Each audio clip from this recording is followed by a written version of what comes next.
Hi book lovers! Have you ever wondered if there's a hidden side to your hometown? An undercurrent of mystery waiting just beneath the surface? Stay tuned until the end, because today we're delving into Witchcraft for Wayward Girls, a spellbinding novel that combines small-town secrets, supernatural twists, and the heartache of returning to a past you thought you'd left behind. Imagine discovering that the whispered tales from your childhood, the old folk magic, the haunted houses, the lonely graves, were more than just scary stories. Suddenly, you find yourself at the center of it all, grappling with powers you never knew you had. In this video, I'll walk you through the novel's plot, which follows a group of childhood friends drawn back to their sleepy hometown by forces they can't fully understand. We'll unravel the suspicious events surrounding a missing girl, the forgotten spells carved into dusty diaries, and the complicated relationships that make it all so compelling. If you love stories packed with eerie ambience, fierce female characters, and a dash of romance, this one might just become your new favorite. Let's begin our journey into the realm of Witchcraft for Wayward Girl. The story opens with the protagonist, let's call her Mara, reluctantly heading home after years of living in a bustling city. She's been summoned by family obligations and a series of unsettling phone calls that hint something is terribly wrong.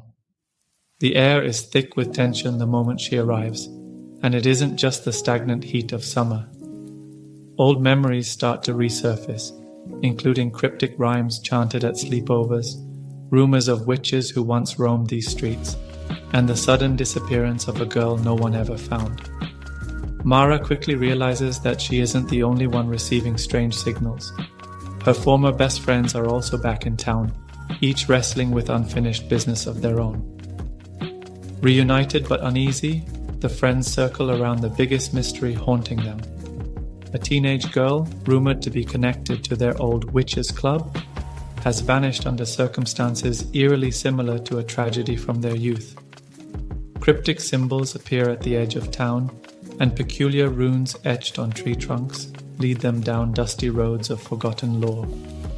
Shadows of long-lost secrets begin to stir. Mara's first big lead surfaces when she stumbles on a hidden diary in her grandmother's attic, filled with half-finished spells and ominous warnings.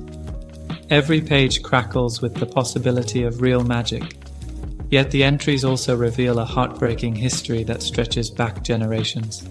Meanwhile, her childhood friend Lily digs through ancient town records, uncovering more clues about a local coven believed to have practiced witchcraft centuries ago. As the group tries to piece together these threads, friction arises. Some are desperate for answers, while others want to bury the past and move on. Yet they can't ignore the evidence. Cryptic messages appear in public places, as though someone or something wants to be found.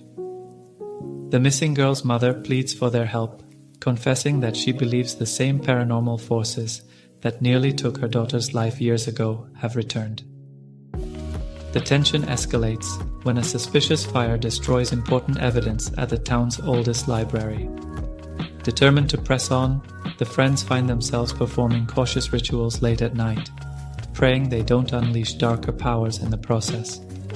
Tensions spike when the friends discover they each had a role in a long-forgotten spell cast during their teens, one intended to protect them from bullying classmates, but rumored to have gone disastrously wrong. Could that reckless act have set these new events into motion? Fear creeps in as they confront each other's hidden guilt. Resentments bubble to the surface, especially when it's revealed that some of them tried practicing the occult in secret, driven by curiosity or desperation. At the heart of the mystery lies an abandoned house at the edge of town. Legend says it was once occupied by a cunning woman, revered for her healing potions, but persecuted when misfortune befell the community. The friends suspect that the final pieces of the puzzle might be there. So, on a stormy night, they gather around the old property, flashlights in hand, hearts pounding in unison. The tension is thick. Every creaking floorboard might be a ghostly presence, every gust of wind an echo from the past. It's here that fate catches up with them. In a haunting confrontation, the friends discover the missing girl in the old house's cellar, alive but shaken. She is bound by roots and vines that seem strangely alive, evidence of the malevolent magic swirling in this place. Racing against time, Mara, Lily, and the others improvise a reversal ritual using the cryptic lines from the diaries. Their combined faith and the raw power of their emotional bond unravels the enchantment. The girl is freed, and the supernatural energy dissipates into the moonlit air. The final pages of the novel see Mara reconciling with her past. She recognizes that her own power comes not just from any literal spell, but from the resolve she's gained by facing her deepest fears. She and her friends part ways more at peace, though forever changed by the knowledge that the line between everyday life and the occult is thinner than they imagined. The story closes on a subtle hint that the old magic never truly disappears, waiting patiently for wayward souls to stir it again.